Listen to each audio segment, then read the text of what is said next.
하나님 말씀 같이 읽겠습니다. 누가복음 7장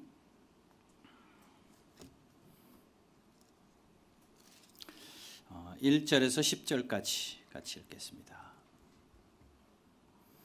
누가복음 7장 1절에서 10절 제가 봉독하겠습니다.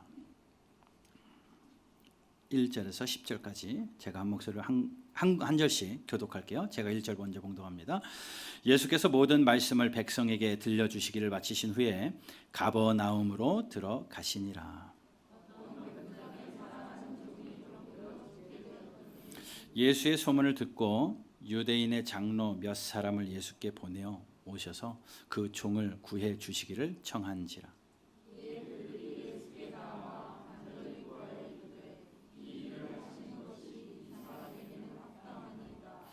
그가 우리 민족을 사랑하고 또한 우리를 위하여 회당을 지었나이다 하니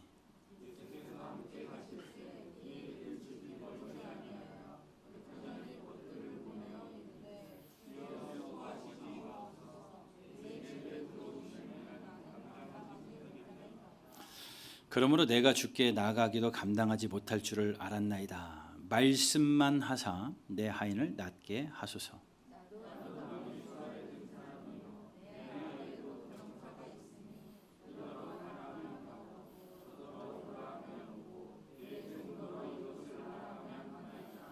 예수께서 들으시고 그를 놀랍게 여겨 돌이키사 따르는 무리에게 이르시되 내가 너희에게 이르노니 이스라엘 중에서도 이만한 믿음은 만나보지 못하였노라 하시더라.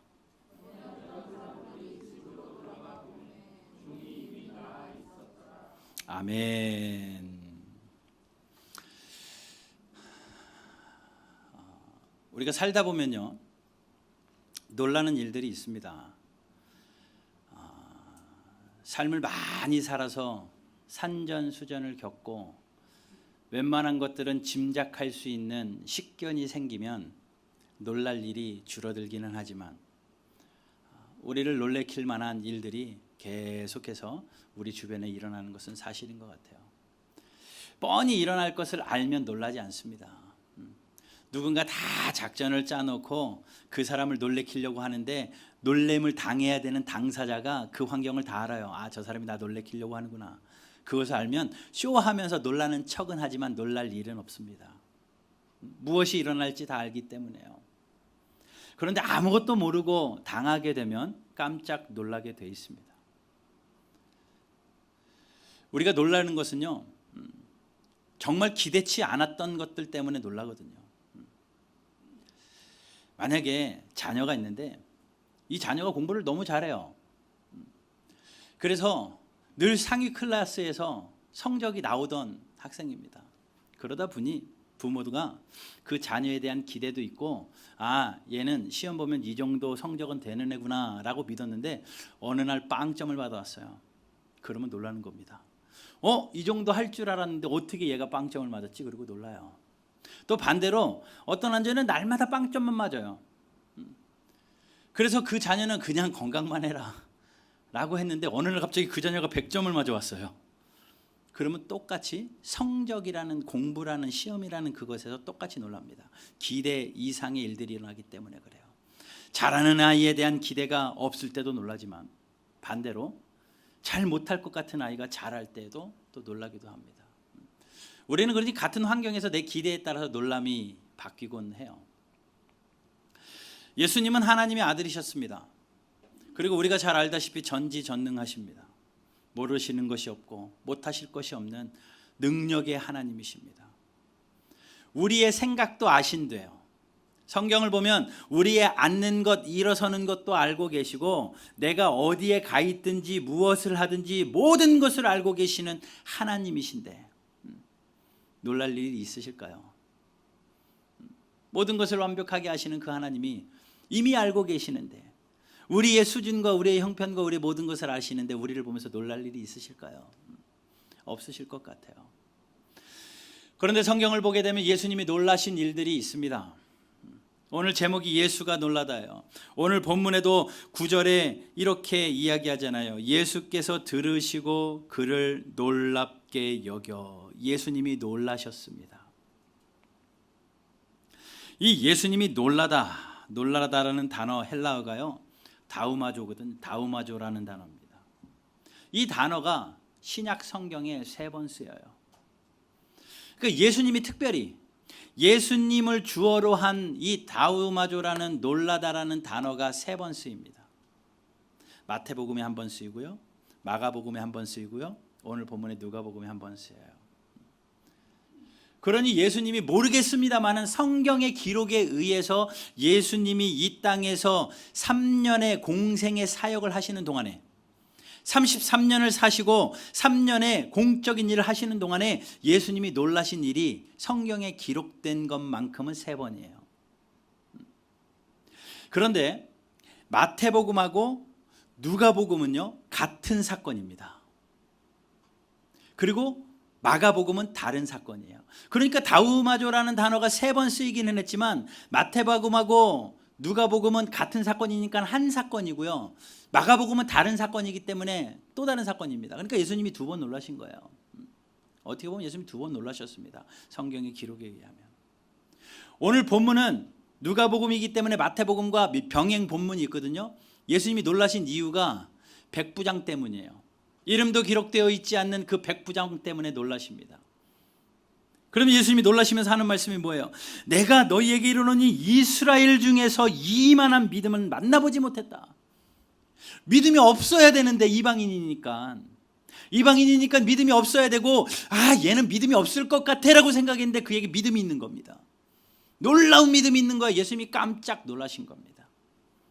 반대로 마가복음에는요, 마가복음 6장에는 예수님이 놀라시는데 예수님의 친인척들, 근거리에 있던 유대인들, 예수님을 잘 섬긴다고 하고 예수님께 그 회당을 섬기고 수고하고 하나님 나라를 위하여 일한다고 하는 하나님의 백성들 사이에 믿음이 없는 겁니다.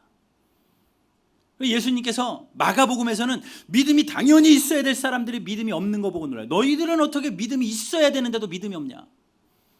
반대로 오늘 본문에서는, 마태복음과 오늘 본문에서는 믿음이 없을 것 같은 이방인에게 믿음이 있는 거 보고 놀라셔요. 그러니 예수님이 놀라신 것은요, 믿음 때문에 놀라신 겁니다. 믿음 때문에.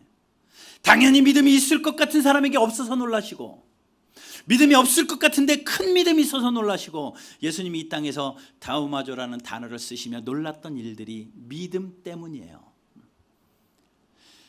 우리의 모든 것을 아시는 하나님께서, 천지를 창조하신 하나님, 우리의 생사화복을 주관하시는 하나님께서 그 예수님이 여러분들을 보고 뭘 보고 놀라실까?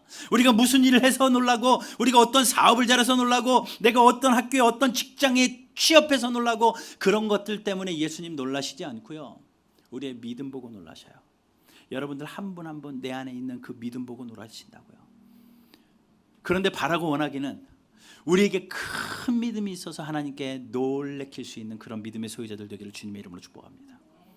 저 사람은 목사인데, 장로인데, 권사인데, 안수집사인데 믿음이 없어서 예수님이 어머 어떡해 라고 놀라는 것이 아니라, 우리가 가질 수 없는, 소유할 수 없는 큰 믿음 가지고 있어서 하나님이 놀라고 예수님이 놀라는, 그 예수를 놀라게 하는 그런 큰 믿음의 소유자들 되기를 주님의 이름으로 축복합니다. 그러면 어떤 믿음이었길래 오늘 본문에 있는 백부장은 도대체 어떤 믿음을 가지고 있었기 때문에 예수님을 놀래킬 수 있었을까? 3가지 말씀드릴 겁니다. 우리의 믿음이 딱 그렇지는 않아도 이 말씀이 교훈이 되어서 내 믿음이 그렇게 자랄 수 있다면 하나님 마음에 합하고 예수님을 놀래킬 수 있는 그런 믿음의 소유자들 될 수 있는 것 아니겠습니까? 오늘 우리도 이 말씀을 통해서 예수를 놀라게 했으면 좋겠어요. 예수님이 그 백부장의 믿음에 대해서 놀라셔서 백부장의 간구대로 그 하인을 고치십니다. 본문의 배경은 이래요. 예수님께서 가버나움에 도착하셨습니다. 오늘 1절이요. 예수께서 모든 백성 받은 말씀을 백성에게 들려주시길 마치신 후에 가버나움에 들어가셨습니다. 가버나움에 들어갔는데 한 백부장이 있었습니다. 그 백부장은요, 100명의 군사를 거느린 관리인이 백부장입니다. 천부장은 1000명의 병사를 거느리고 있었고, 그 당시 로마 제국의 백부장은 그렇게 고위직은 아니었습니다. 큰 성에서 사람들이 많이 사는 대도시에서 백부장은 중간급 정도밖에 안 돼요. 그런데 오늘 이 가버나움이나 갈릴리 같은 시골에서는요, 백부장이 굉장히 권위가 있었습니다. 마을에 그래도 유지 정도는 되는 사람이었어요. 근데 오늘 백부장은요, 그 마을에서 좀 중요한 직함을 가지고 있는, 권위도 있고 어느 정도 명령 권한도 있는, 말 한마디에 100명의 군사들이 쫙쫙 움직일 수 있는 그러한 권세가 있는 사람이 오늘 본문의 백부장입니다. 그러니 부하가 100명이니 집안에 군사가 아닌, 부하가 아닌 거느리고 있는 하인들 또한 많았어요. 하인이 한 명이 아니라 여러 하인들이 있었습니다. 뭐 청소하는 하인부터 해가지고 여러 가지 필요한 대로 하인을 갖다 쓰는 거죠. 그 당시 하인들은요, 물건 취급당했습니다. 필요하면 돈 주고 사옵니다. 딱 보고 건강하면 돈 좀 더 주고 데리고 와서 사용하다가 일 못하면 갖다 버립니다. 다시 매매시장이 내놔서 그 하인을 팔아보기도 하고, 일을 잘 못하면 그냥 갖다 버리고 또 사오면 되는 겁니다. 그야말로 물건 취급당했어요. 그리고 데리고 와서 일을 잘 시키다가도 병들면요, 그냥 버려요. 고쳐줄 필요가 없습니다. 돈 들여서 고쳐줄 필요도 없고 그냥 버리고 또 사면 됩니다. 그게 그 당시 하인의 물건 취급당했어요. 물건 사다가 쓰다가 고장나면 버리듯이. 어떤 애정을 가지고 고칠 일도 없습니다. 그런데 그 백부장에게 분명히 수많은 하인들이 있었을 텐데 그 중에 한 하인이 병들었어요. 그 당시 관례대로라면 갖다 버리면 그만입니다. 아무도 뭐라고 할 수 없습니다. 버림당해도 그 하인은 아무런 할 말이 없습니다. 그 당시에는 주인의 물을, 이야기를 읽어보면 주인의 목욕물을 데피다가 주인이 뜨거워 해서 깜짝 놀라면 그 사람 그냥 버림을 당하는 거예요. 불편함만 줘도 그냥 버리고, 어떤 이야기에는 자기의 물을 뜨겁게 데폈다는 이유로 그 물에다가 하인을 넣어서 더 데워서 죽이는 일들도 그 당시에 비일비재했고, 아무런 사람들에게 흉이 되지 않는 그때에 이 백부장이 자기가 데리고 있던 한 종이 병들어 죽게 되었어요. 그러니 버리면 그만인데 그가 예수의 소문을 듣습니다. 어떤 소문을 들었겠어요? 예수님이 병 고치시더라. 예수님이 죽은 자도 살리시더라. 예수님이 눈먼 자도 눈뜨게 하시고 안진뱅이도 일으키시고 혈루병도 낫게 하시고 정말 놀라운 일들을 행하시더라. 그리고 가르침이 보통이 아닌데 말씀 전하시는 것 보니 보통뿐이 아닌 것 같더라. 이런 소문을 듣고 있었습니다. 그래서 그가 예수님 앞에 유대 장로들 몇몇을 보내요. 그 장로들을 보내서 예수님을 청해 오시기를. 유대 장로들이 가서 예수님에게 이야기합니다. 한 백부장이 있는데요, 우리 마을에 있는 백부장이 있는데 이 백부장은 로마 사람이지만 우리에게 굉장히 호의를 베푸는 사람입니다. 우리 유대인들을 얼마나 잘 챙겨주는지, 그의 권세도 훌륭하지만 우리를 위하여 베푼 공로도 대단합니다. 5절에 그렇게 이야기하잖아요. 그가 우리 민족을 사랑하고 또한 우리를 위하여 회당을 지었나이다. 말도 안 되게 그 로마 사람인데 우리를 위하여 회당도 지어줬고 우리를 사랑하고 있으니 예수님 가셔서 좀 그 백부장의 부탁 좀 들어서 하인을 좀 고쳐주시죠 라고 이야기해요. 그래서 예수님이 그래 가자라고 하고 가는 길에 백부장이 그 소식을 듣습니다. 아니, 예수님이 우리 집에 오신다고, 이 누추한 곳에 오신다고, 오실 수 없다. 그래서 빨리 벗들을 친구들을 보내서 예수님 못 오시게 막습니다. 6절 보세요. 예수께서 함께 가실새 이에 그 집이 멀지 아니하며 백부장이 벗들을 보내어 이르되 주여 수고하지 마옵소서. 내 집에 들어오심을 나는 감당하지 못하겠나이다. 벗들을 보내서, 친구들을 보내서 예수님 못 오게 만류하는 거예요. 그럼에도 불구하고 예수님이 오려고 하자 그 백부장이 직접 예수님 앞에 가서 예수님 오지 마십시오. 내가 감당할 수 없습니다. 그러면서 그가 하는 이야기 7절. 내가 주께 나아가기도 감당하지 못할 줄을 알았나이다. 말씀만 하사 내 하인을 낫게 하소서. 예수님 우리 집에까지 오실 필요 없습니다. 오셔서 뭐 안수기도 해주시고 뭐 어떤 거 다른 거 필요 없이 그냥 여기서 말씀만 해도 우리 집에 있는 하인이 나을 줄로 믿습니다 라고 말해요. 그 사실을 예수님이 들으시고 그 환경을 보시고 예수님이 그 백부장에게 있는 믿음을 보시고 놀라시며 이스라엘에서 이만한 믿음을 본 적이 없다라고 예수님이 놀라시는 거예요.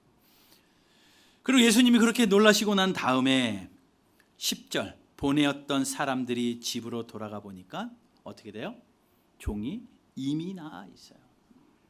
그럼 오늘 본문은요, 백부장이 믿음을 가지고 예수님을 놀래키고 예수님은 그 믿음 보시고 가시지도 않았는데 집에 있는 하인이 낫게 되어지는 기적의 이야기입니다.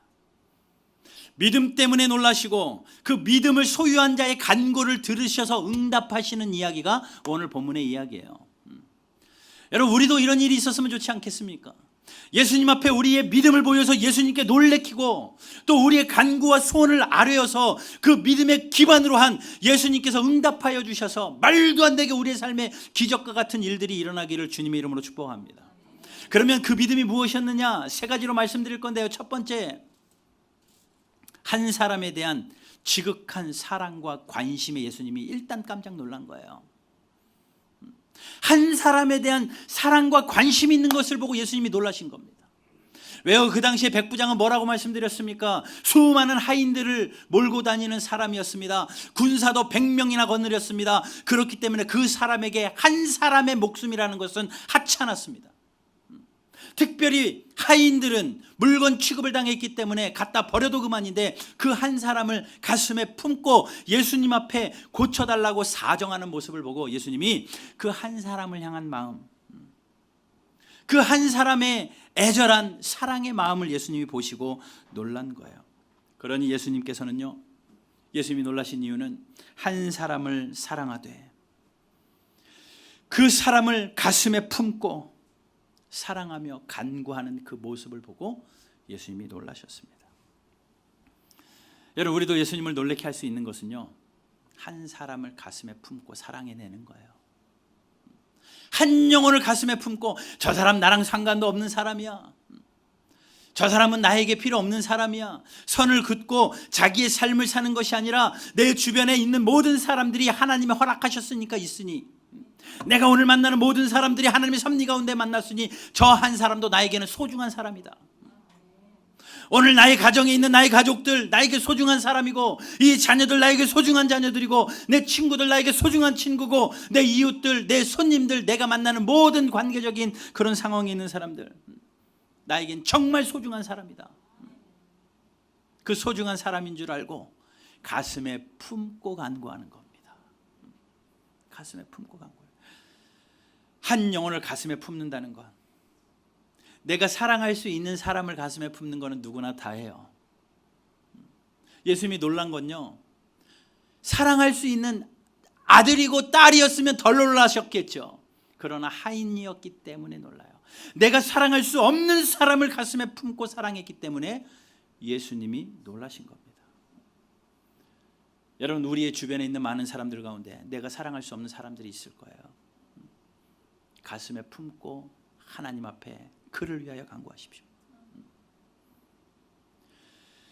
세상 모든 사람들이 교회 다녀도 쟤는 교회에 오면 안 돼라고 말하는 사람이 있을 수도 있습니다.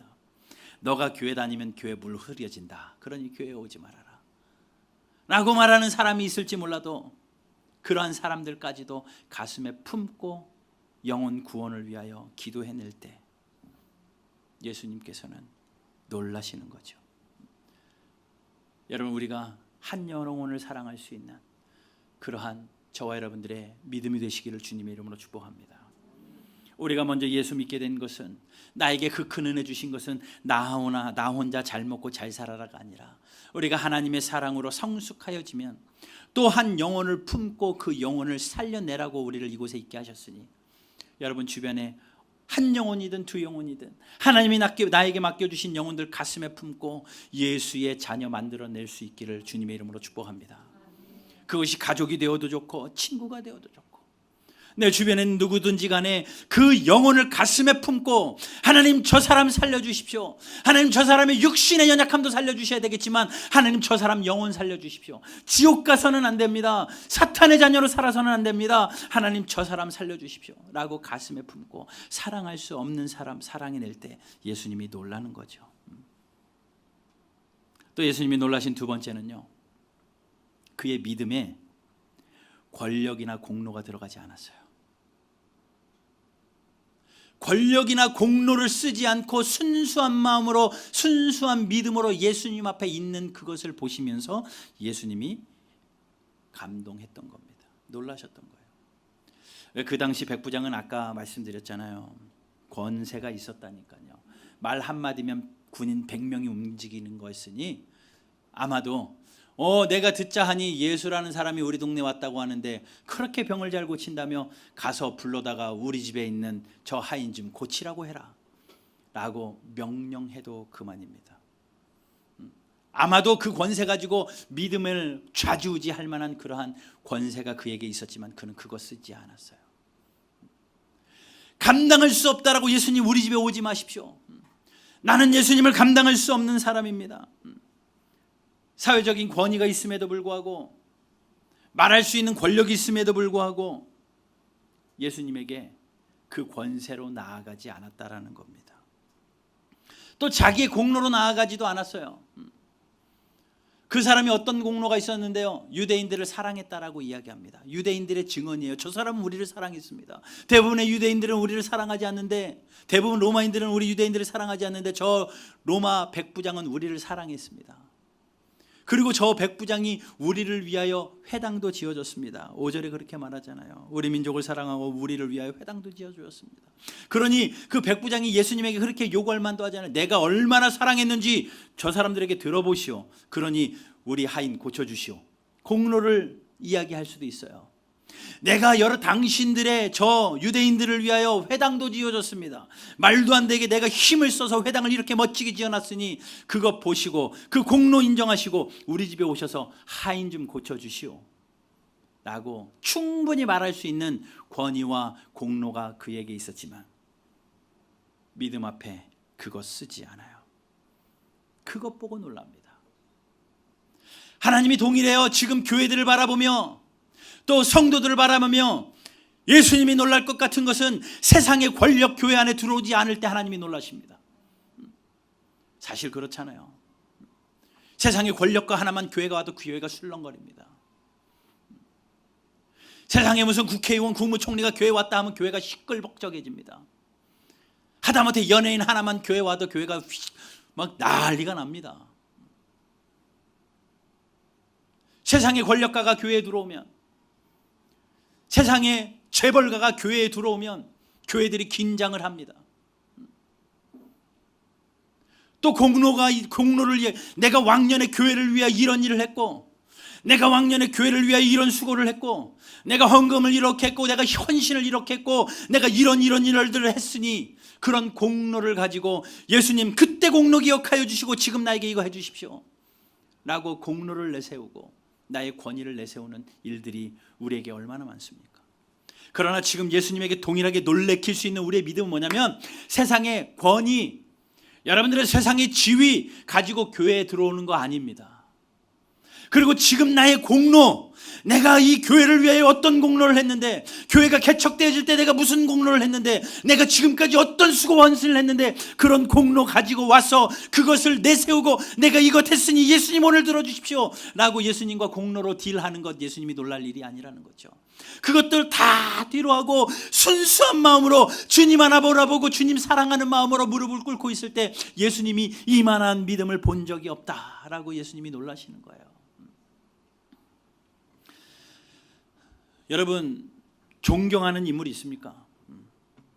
우리나라 최고 존경하는 인물, 학생들이 이순신 장군, 세종대왕 이렇게 하잖아요. 요즘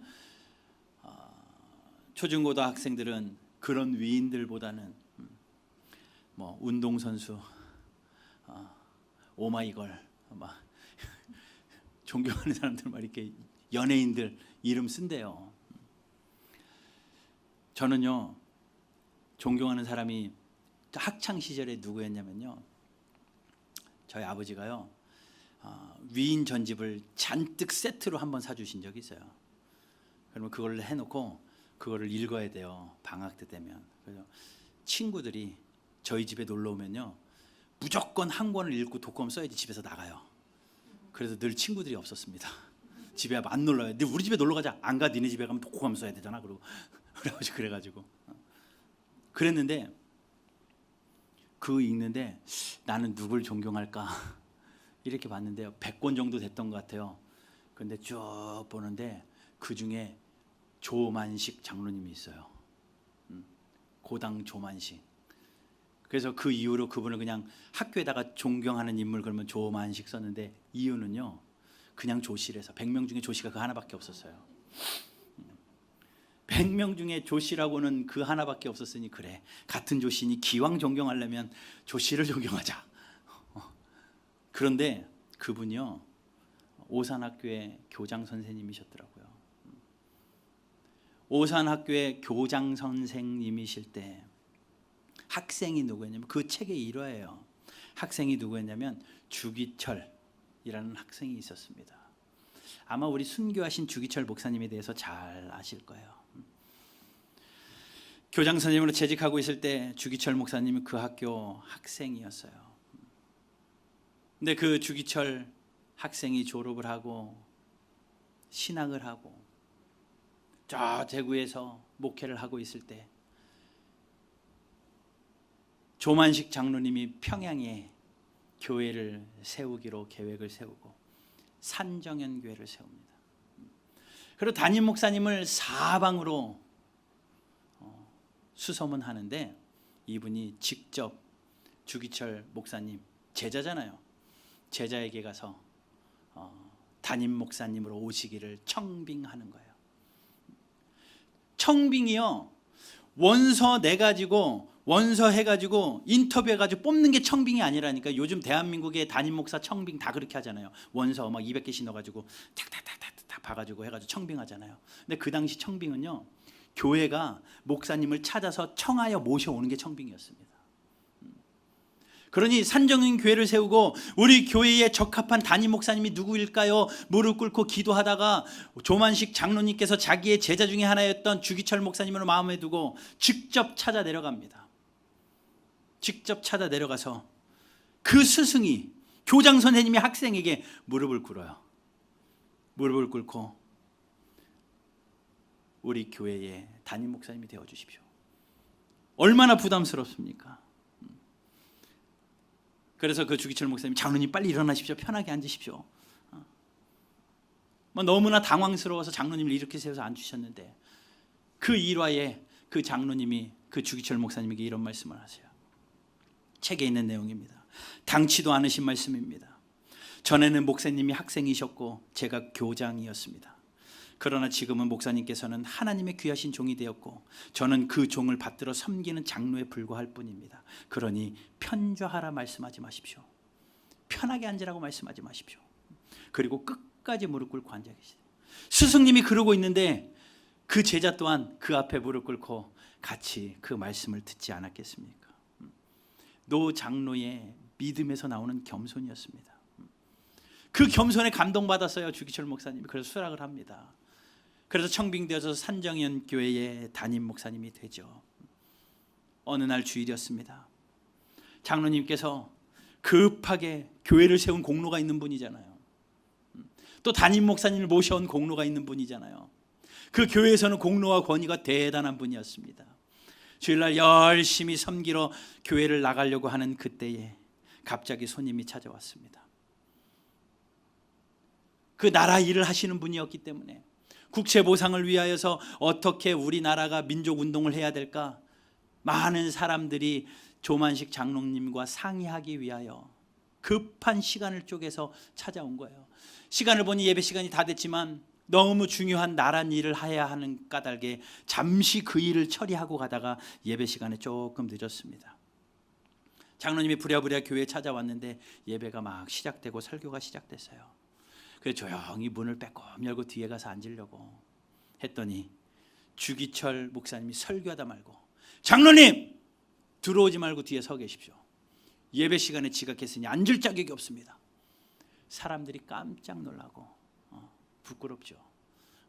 요즘 같으면 어떨까요? 교회가 여기만 있냐 그러고 문 닫고 나가시지 않겠습니까?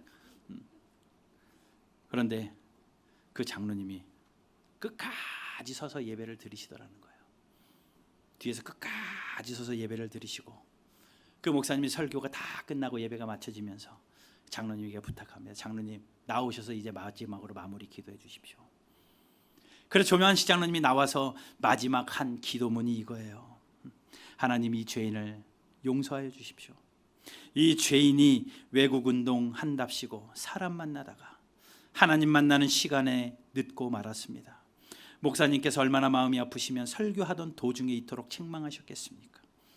하나님의 종의 마음을 아프게 한 죄를 용서하여 주시고 은혜로운 설교를 듣는 교인들이 은혜 받는 것을 방해한 이 죄인을 용서하여 주시기를 바랍니다. 울면서 이 기도를 드렸대요. 그러니 앉아있던 성도들도 감동되어 울고, 주기철 목사님도 감동되어 울고, 모든 사람들이 그 장로님을 칭송하기 시작했습니다. 그러니 그런 분과 함께하는 목회자가 어떻게 순교하지 않겠어요? 그런 장로님의 섬김을 받아서 목회하던 목회자가 어떻게 순교하지 않겠습니까? 그 스승의 그 제자입니다. 그 스승의 그 제자. 100만 명도 안 되는 그리스도인이었지만 이런 목회자와 장로들이 있었기 때문에, 세상의 권력 앞에도 무릎 꿇지 않는 목회자와 교회가 있었기 때문에, 세상에 자기의 공로를 교회에 가지고 와서 내가 누군데 하는 그러한 공로의식이 없었기 때문에 그곳에 부흥이 임한 것 아니겠습니까? 평양에 대부흥이 일어났습니다.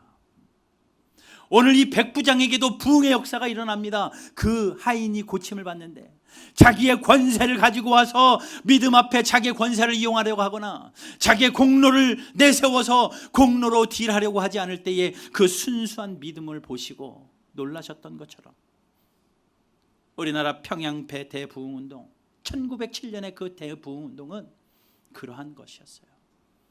세상의 권력이 교회에 한 방울도 들어오지 않는 교회였고, 세상의 공로가 단 한 방울도 교회에 들어오지 않을 때에 하나님이 깜짝 놀라셨습니다. 여러분, 우리 바른교회 권력을 사용하지도 않는, 또 권력을 두려워하지도 않는 성도와 목회자 되기를 주님의 이름으로 축복합니다. 나의 공로를 내세우는 목회자도 아니요, 나의 공로를 내세우는 성도도 아니요, 그저 잠잠히 무릎을 꿇고 다 같이 겸손한 채로 주만 바라보는 귀한 교회 될 때에 예수님이 깜짝 놀라실 만한 교회 되지 않겠습니까? 세 번째로는요, 예수님께서 백부장의 그 무엇 보고 놀라셨는가? 말씀의 능력을 믿고 말씀하시면 그대로 될 줄 믿었던 것 때문에 놀라신 거예요. 무슨 말씀을 하셨습니까? 예수님, 우리 집에 오시지 않아도 됩니다. 그냥 말씀만 하여 주십시오. 그 사람이 그 예수님에 대해서 어디서 무엇을 배웠는지 알 수는 없지만 말씀으로 천지를 창조하신 하나님이시기 때문에 그 말씀의 능력이 있는 줄 알고 말씀만 하시면 우리의 종이 나올 줄로 믿습니다 라는 그 고백을 할 때에 예수님이 깜짝 놀라셨던 거예요. 우리 같으면 어때요? 말씀만 하면 아니요, 말하시는 건 안 돼, 가서 머리에 손 좀 얹어 주시고 아픈 곳에 좀 안수 좀 해줘야지 나올 것 같은데, 아유, 성의 없게 어떻게 말씀만 하세요, 제발 우리 집에 좀 오세요 라고 신방 요청을 할지도 몰라요. 근데 그 백부장은 그렇게 이야기하는 겁니다. 말씀만 하여 주십시오. 거기에 예수님이 놀란 거예요. 말씀의 능력을 믿고 말씀만 하면 이루어질 줄로 믿는 그 믿음, 그것이 예수님을 놀라게 했다라는 거예요. 여러분, 이 백부장이 예수님을 놀라게 했던 이 세 가지 믿음, 우리가 소유하기를 주님의 이름으로 축복합니다. 한 사람을 지극히 사랑하여서 그 한 사람을 가슴에 품고 살려내려는 그 사랑의 마음, 예수님이 놀라시고, 권력이나 공로를 믿음 안에 끌어들여 와서 믿음 생활하는데, 교회 생활하는데 권력과 공로를 사용하지 않고 순수하게 신앙생활하며 하나님의 말씀이 능력인 줄 알고 말씀만 하여 주십시오, 그 말씀의 능력을 믿고 주님 앞에, 말씀 앞에 무릎 꿇어 있을 때 예수님께서 놀라시는 거죠. 놀라시고 놀라는 거로 끝난 게 아니라 우리의 필요를 채워주십니다. 그 하인을 고치십니다. 이런 믿음이 여러분 놀라게 했어요. 남들이 다 가지고 있는 것 가지고 있어봐야 놀라지 않지만, 남들이 가지고 없는 것, 가질 수 없는 것 가졌을 때 예수님을 놀라게 할 수 있는 겁니다. 시련이 닥쳐오고 힘들어도 99명은 왜 나는 이렇게 힘들지? 왜 나는 이렇게 시련이 있지? 라고 예수님 앞에 나와서 하소연할 때에 우리는 예수님 앞에 나와서 무릎을 꿇고 이 어려울 때 예수님마저 안 계셨으면 어떡해요? 라고 말할 수 있는 그 한 사람이 되어진다면, 그 믿음 때문에 예수님이 놀라시는 것 아니겠습니까? 욥을 보십시오. 말도 안 되는 고난 가운데 친구들과 아내를 포함한 모든 99명이 이야기하는 것처럼 예수님을 저주하고 떠나라 라고 말하지만, 99명이 그런다 할지라도 혼자 예수님 앞에, 하나님 앞에 서서 주신 이도 여호와시오 거두신 이도 여호와시오니 여호와의 이름이 찬송을 받을지니다라고 찬송했던 한 사람이 되었기 때문에 예수님이 놀라신 것 아닙니까? 99명이 나는 힘이 없어서 주의 일을 할 수 없습니다, 나는 병들어서 주의 일을 할 수 없고, 나는 돈이 없어서 못하고, 나는 시간이 없어서 못하고, 약해서 못하고 이런다고 할지라도 99명이 다 합리적인 이야기를 갖고 그렇게 일해도 우리는 99명 따라서 그 일하지 않고 한 명의 자리에 서서 하나님, 나에게 약함이 있지만 이 약함이 오히려 자랑이 됩니다. 약할 때 강함 되시는 하나님을 믿기 때문입니다. 그렇게 말할 수 있는 믿음의 소유자 그 한 사람이 된다면, 남들이 하는 대로 따라가지 아니하고 주님 앞에서 순수한 믿음으로 서 있는다면, 하나님, 나는 배운 게 없어서 지식이 짧아서 이것도 못하고 저것도 못합니다, 사회적인 그런 것도 없고 이래서 못합니다. 99명이 그렇게 말할 때에 한 명이 되어서 주님 앞에 이야기하는 겁니다. 못 배우면 어때요? 여호와를 경외하는 것이 지혜의 근본인데, 내가 기회의 근본 되시는 여호와를 아니 내가 무슨 일이든지 순종하겠습니다라고 당당하게 하나님 앞에 서 있는 한 사람이 될 때 그 믿음 보시고 감동하시는 것 아니겠습니까? 여러분, 우리가 그 한 사람이 되시기를 주님의 이름으로 축복합니다. 세상 천지가 그 길로 간다 할지라도 예수님 앞에서 순수한 믿음으로 한 영혼을 가슴에 품고 권위나 공로를 사용하지 않고 하나님의 말씀의 능력을 믿고 그대로 될 줄로 믿고 신앙생활하는 저와 여러분들 되어서 하나님 앞에 영광이 되어드리는 귀한 삶이 되시기를 주님의 이름으로 축복합니다. 아까 말씀드렸던 1907년에 평양의 대부흥운동이 일어납니다. 성령의 놀라운 역사가 일어납니다. 기도할 때에 모든 사람들이 회개하고요, 병들이 고쳐지고 귀신이 물러가고 하는 놀라운 일들이, 기적들이 저녁마다 일어납니다. 그랬더니 사람들이 엄청나게 몰려듭니다. 그야말로 대부흥이 일어났던 거죠. 그러면 성령의 역사 때문에 부흥이 일어났느냐? 아니에요. 어떻게 보면 그런 것 같아 보이지만 그렇지 않습니다.